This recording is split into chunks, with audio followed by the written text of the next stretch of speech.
Good morning, everyone.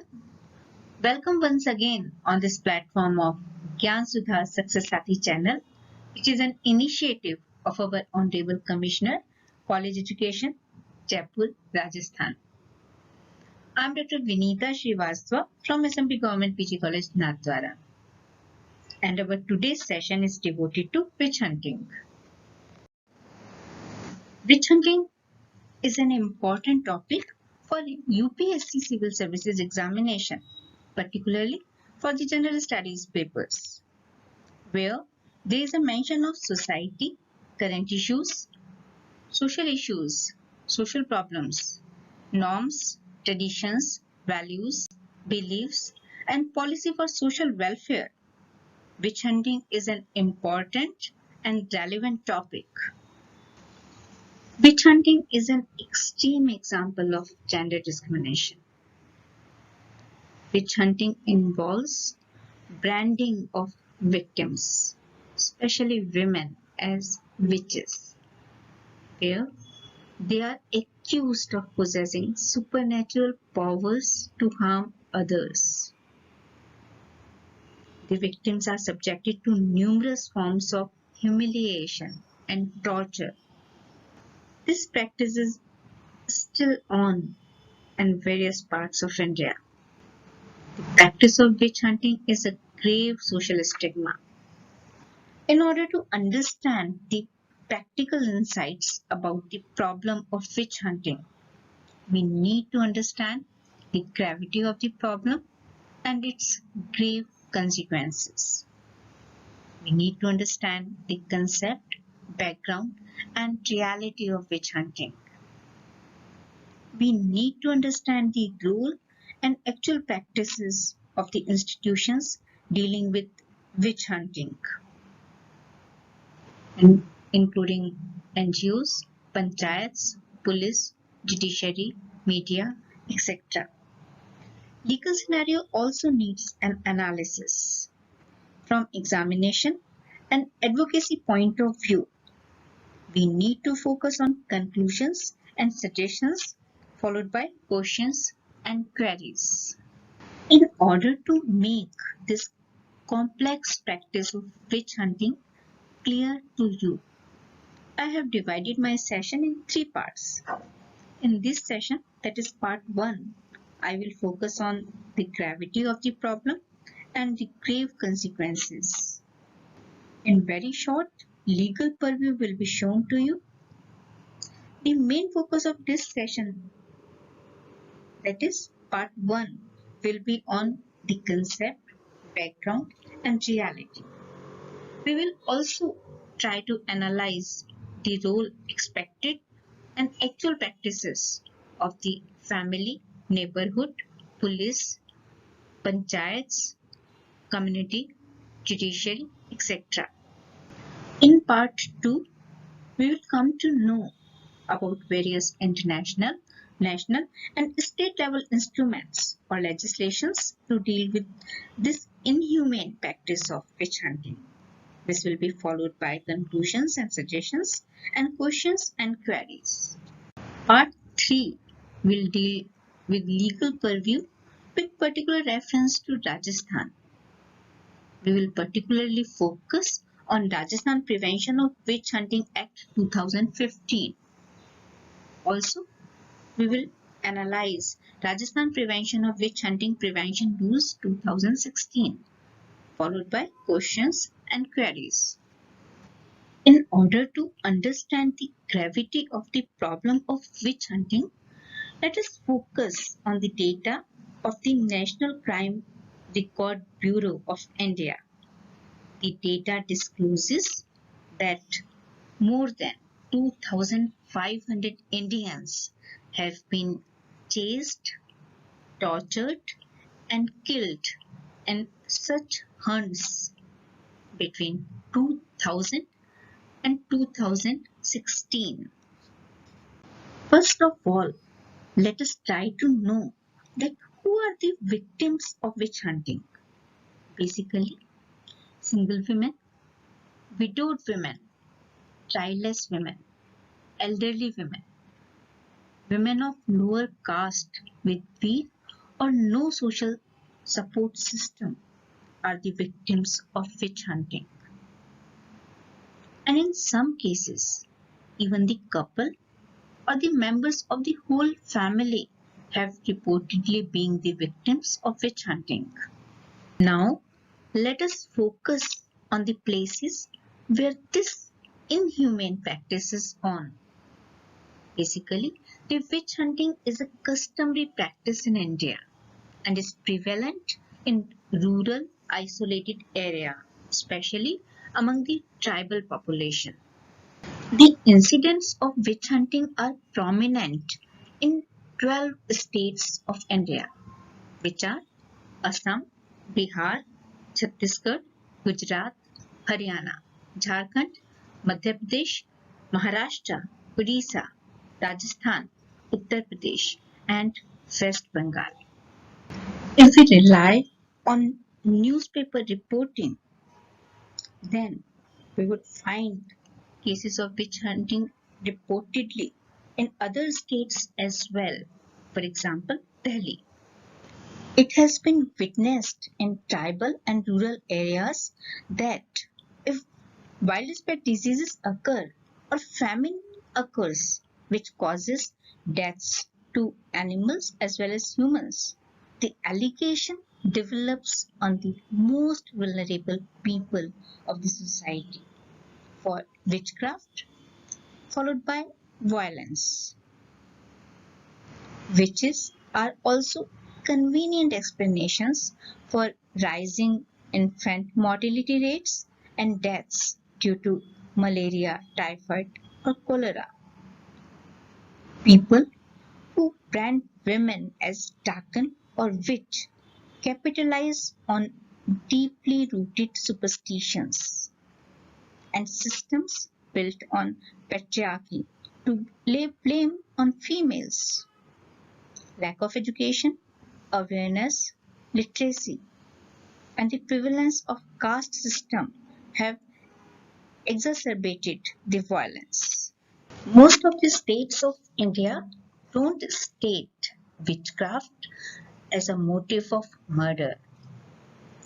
Till now, there is no specific laws enacted in Maharashtra and some of the states against witch hunting. There is no specific and particular national level legislation that penalizes witch hunting. Hence, various provisions and sections under the Indian Penal Code 1860 are being invoked for taking legislative actions. Different states, however, have come up with different legislations. Rajasthan women groups were fighting for prevention of witch hunting law for last 20 years. And finally, Rajasthan had a law in April 2015. It became the fifth state in India having such law. Let us have some more insights about the concept of witch hunting.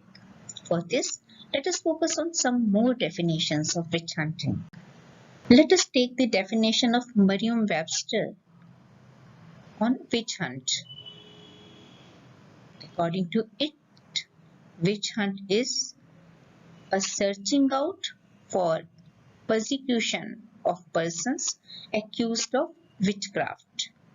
According to Collins English Dictionary, witch hunt is an attempt to find and punish a particular group of people who are being blamed for something, often simply because of their opinions and not because they have actually done anything wrong.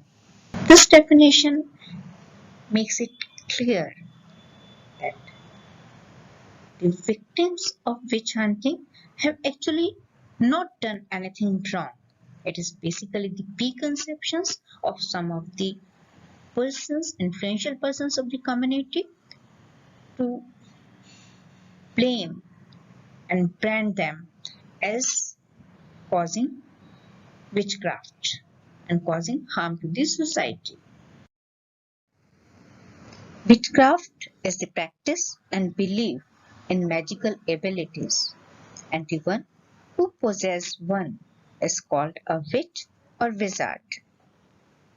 As the word is used in a negative sense, the people associated with witchcraft are looked at with suspicion and are socially less acceptable.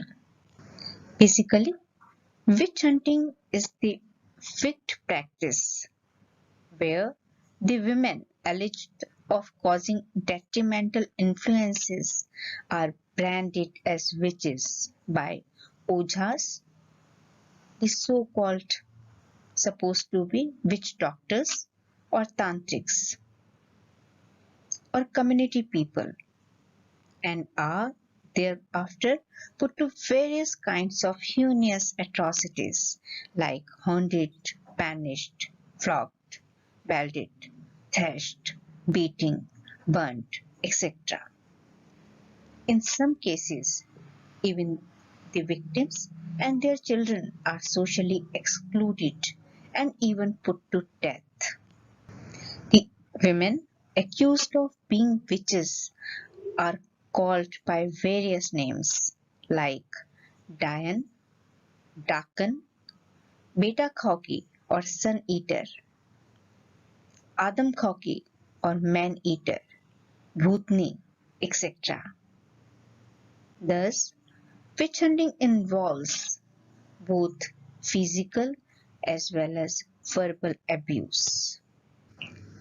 By analyzing various definitions and details as discussed earlier, we have come to the conclusion that there is nothing like witch or Dakan or Dan. The fact is that it is a well thought strategy of some clever people to insult the poor, particularly women, to deprive them from their land and property. The practice of witch hunting becomes operational by lobbying and negative propaganda by a group of people having some vested interests. At times, the members of the family, neighborhood, community, caste groups, in connivance with Bhopa, propagate negative images of weak people, particularly women, in the community to fulfill their vested interests and materialistic requirements like property, personal revenge, gaining control, etc. Let us try to analyze what have been the concrete reasons of victimization of women through this practice of witch hunting. Actually, a combination of superstitious beliefs, religious practices, and patriarchal norms result in women being accused of witchcraft. Witch hunting is often deployed to deprive women of land and property, or to take revenge where women refuse to compromise, or to punish women for petty disputes. There have been instances where a woman is more intelligent and competent. Witch hunting is deployed to fail her or weaken her. Many a times, the members of their own family, neighborhood, and community are the perpetrators. Often women themselves resist challenging the patriarchal norms and superstition. Blurring of boundaries between protector and perpetrator in the complex issue of witch hunting causes hindrances in punitive action. Often women themselves resist challenging the patriarchal norms and superstition. Lack of education, awareness, courage, support system, and health services have contributed to the continuation of this antiquated practice of witch hunting. Society and governments are hardly outraged over the torture, rape, and murders of tribal rural women in the name of witch hunting.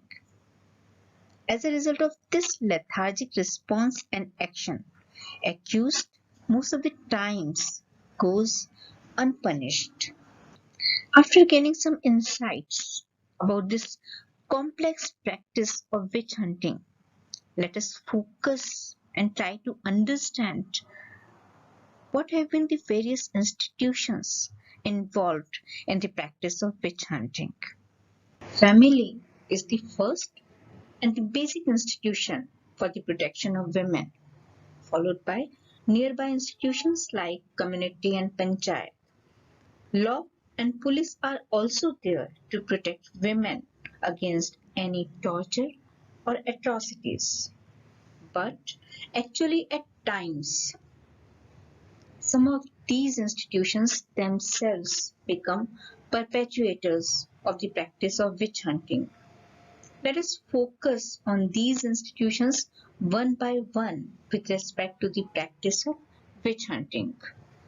At times, being innocent, the members of the family also become victims of the practice of witch hunting. But there have been instances where the members of the family, for monetary gains, personal rivalry, or family dispute, sometimes become perpetuators of the practice of witch hunting. Neighbors is the next institution which provides an helping hand at the time of crisis. On the other hand, neighbors, being innocent, may believe on the negative propaganda against the victim. There may be cases where, even knowing the truth, the neighbors may adopt an apathetic attitude due to the power dynamics of the area. And in some cases, neighbors may involve in the practice of witch hunting with the purpose of encroachment of the land and property of the victim. Now let's talk about community. Community is generally comprised of innocent people who are illiterate, uneducated, and unaware as far as this practice of witch hunting is concerned. And the community people often do believe on the negative propaganda against the victims and adopt an apathetic attitude towards the practice. Panchayat may play a very important role to stop this practice of witch hunting, but power dynamics and caste dynamics plays an important part in what role the panchayat plays in such cases. Panchayat many times may provide a supporting role in the practice of witch hunting. There is no national level legislation in India to prevent the practice of witch hunting.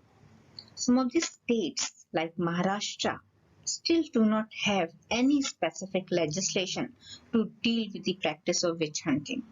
The other states like Rajasthan, Odisha, etc. have, however, come up with the legislation. But the enforcement in these states of the legislations is not that strict. As a result, the culprits of the menace of witch hunting hence remain unpunished. Lack of responsibility on the part of the police and orthodox mindset of the police personnel add to the poor enforcement of the legislation dealing with witch hunting. Lack of awareness, overburdened with other responsibilities. Lack of sensitivity or responsibility towards this crime add to continuing of the practice of witch hunting in India. Bhopa is an important institution in the practice of witch hunting. Bhopas and tantrics are supposed to be the witch doctors in the local areas. Generally, Bhopa is a male and a local resident.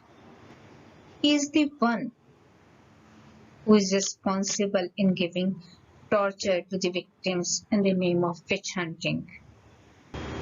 Basically, His income depends on the superstitions prevailing in the area. Now, let us talk about other institutions for the society which are meant to protect women and to maintain law and order in the area. NGOs have a huge responsibility to control and eliminate the practice of witch hunting, as they have a reach to the grassroots level. They need to be actively involved in survey, research, trainings, and awareness as far as the practices of witch hunting is concerned. They may play an important role in media advocacy and providing legal guidance and shelter to the victims in need. Some of the NGOs in some of the districts of Rajasthan, for example, Bhilwara and Rasamand districts, are doing a commendable job to deal with the menace of witch hunting. Media is also a very important institution which can make a difference. Media needs to be actively engaged in social advocacy in favor of victims, sensitization and awareness of the communities, and follow-up of the cases of witch hunting. Judiciary needs to keep a vigil for the strict enforcement of the law. In India, we require a national level law specifically to deal with the practice of witch hunting. Also, India has given its approval to various international instruments like United Nations Declaration for Human Rights and Convention of Elimination of All Forms of Discrimination Against Women. But a lot needs to be done to implement the provisions of these international instruments to the grassroots level of rural India. These are three pictures depicting the practice of witch hunting in India. The first one is the newspaper cutting on witch hunting. You will find numerous news in national as well as local newspapers reporting the practice of witch hunting, but the conviction rate in such cases is negligible. The second one is the picture of a bhopa, the so-called witch doctor, pretending to treat the witch. The third picture is of a poor woman after being tortured on the pretext of being a witch. The photos of the victims of torture of witch hunting practice are so scary and heartbreaking. So students, after going through the above details about the concept and practice of witch hunting and the institutions involved in the practice of witch hunting, we have come to understand the fact that there is nothing like witch. That witch hunting is the actual practice carried on by some clever persons or groups to grab the property of the women or to take revenge or to control over the women. Through lobbying and propaganda, innocent community people are involved as a tool in the practice of witch hunting. Bhopa, supposed to be the witch doctor, is generally a local person who derives capital gain based on superstition, and he plays an important role in causing this heinous crime against women. We've come to know the fact that witch hunting is a well thought strategy of some clever people to insult the poor, innocent women, particularly lonely women. To conclude, we have understood in this session the concept of witch hunting. We have understood the gravity of the problem, its pattern and prevalence. We have analyzed in very short the legal purview also, and we have gained understanding about various institutions involved with the practice of witch hunting. We have analyzed what roles do we envisage for these institutions and what are the actual practices played by these institutions. Now, let us focus on some of the questions frequently being asked in various competitive exams as far as the practice of witch hunting is concerned. The first question is, give details of NCRB data about prevalence of witch hunting in India. Discuss witch hunting with particular reference to India. There may be a question, describe the reasons of prevalence of witch hunting. Next question may analyze the role of various institutions in the practice of witch hunting in India. Next question is, what are the reasons for the prevalence of witch hunting in India? What needs to be done to tackle this menace? Hope we would be able to answer all these questions. I hope that you must have got some new insights about the grave social problem of witch hunting prevailing in India. Hope this will not only help you in your examination, but also you will create awareness about this practice in your nearby areas. The next part of the session follows soon. Thank you very much.